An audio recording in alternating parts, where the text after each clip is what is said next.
Hi students, இந்த வீடியோல நம்ம என்ன பார்க்க போறோம்னா ஆர்ஆர்பி ப்ரீவியஸ் இயர் கொஸ்டின் கேட்ட சயின்ஸ்ல ட்ரிக்கியான கொஸ்டின் சீரிஸ் பார்த்துட்டு இருக்கோம்.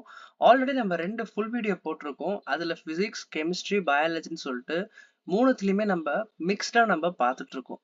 அதுல ஒரு டைப் ஆஃப் கொஸ்டின் தான் இந்த கொஸ்டின். ஹைட்ரோடியம் அயான் இன்க்ரீஸ் ஆச்சுன்னா pH வேல்யூ என்ன ஆகும்னு கேட்டிருக்காங்க.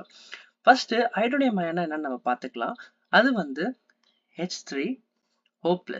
ஓகே, அப்போ இது வந்து இன்க்ரீஸ் ஆகுதுன்னா pH வேல்யூ என்ன ஆகணும்? கண்டிப்பா டிக்ரீஸ் ஆகணும்.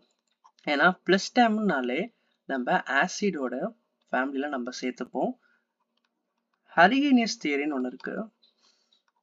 pH is equal to minus log 10 H3O+. ஓகேவா? இங்க ஆல்ரெடி நம்மளுக்கு ஃபார்முலா மைனஸ் இருக்கனால இங்க என்ன ஏறினாலுமே pH வேல்யூ கம்மியாயிரும். பேசிக்கா நமக்கு என்ன தெரியும்? ஸ்ட்ராங் அசிடிக்னா என்ன இருக்கணும்? கண்டிப்பா pH வேல்யூ 1ல இருந்து 4க்குள்ள இருக்கணும். அப்போ pH கம்மியா இருக்கு. அப்போ pH கம்மியா இருக்குன்னா அங்க ஹைட்ரோனியம் அயன் அதிகமா இருக்குன்னு அர்த்தம். ஓகேவா?